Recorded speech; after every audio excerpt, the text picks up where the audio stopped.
Joining me now to unpick this is entrepreneur and renewable energy enthusiast Dick Smith. Thanks for joining us, Dick. Good to see you. You've alerted me to this late last week. This is extraordinary. In simple terms, why can't all that solar energy and wind energy be pumped into Broken Hill? They generate 10 times as much energy than they need in the small city of Broken Hill. But I was talking to the mayor last week.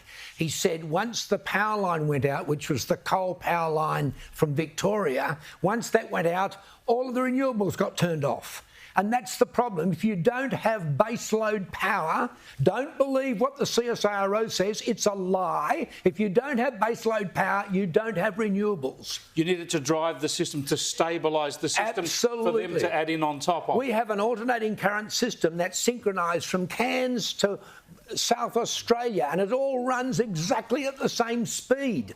Now, you start putting in solar and wind, no one has yet designed an electronic way of stabilising it. So the whole thing got turned off for 10 days. They spent $47 million on the battery, but that would only power Broken Hill for 1 hour. So that was pretty useless.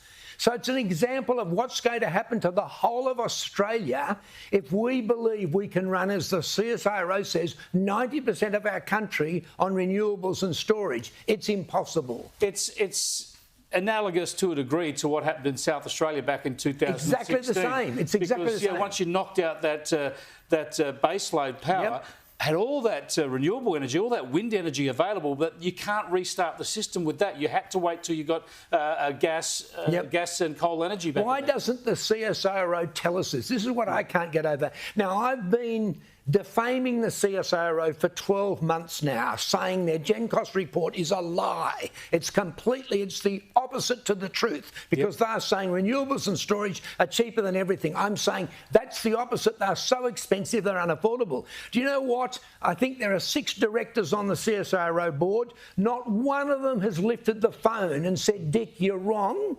Not one of those directors has said to the management, let's send out a press release saying Dick Smith is wrong.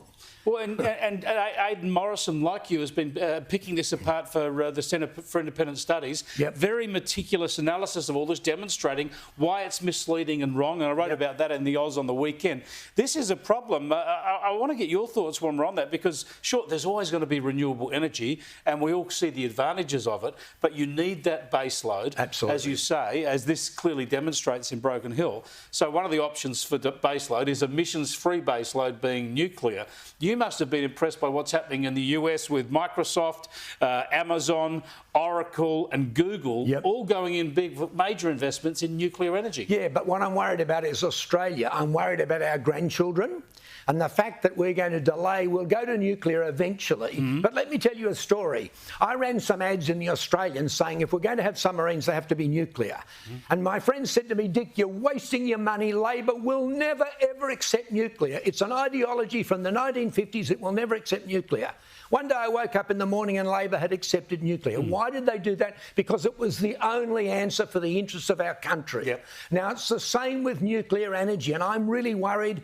I want the CSIRO to redo their GenCost report and tell the truth this time, and that is that renewables and battery are so expensive they're unaffordable. Well, in fact, they don't do a cost on that. This is what's laughable about this debate. We find, you know, Labor and other critics of the coalition plan saying, coming up with all sorts of numbers for the total capital cost of nuclear, saying it's unaffordable. They've never put a total capital cost on the table for this renewables plus storage model. And our energy minister recently announced this floating wind farm off Illawarra, which he said it's going to provide power for 1.5 million homes. And the Sydney Morning Herald repeated that. But no one said, but what happens when the wind's not blowing? It won't provide power for even one home. So you can't run 1.5 million homes off intermittent wind power. It's impossible. It's extraordinary. Dick, thanks so much for being a voice of reason on this. Dick Smith there, and the people in Broken Hill now are still living through this, a renewable energy experiment out there. Don't inflict it on the whole country. We've got to learn from this.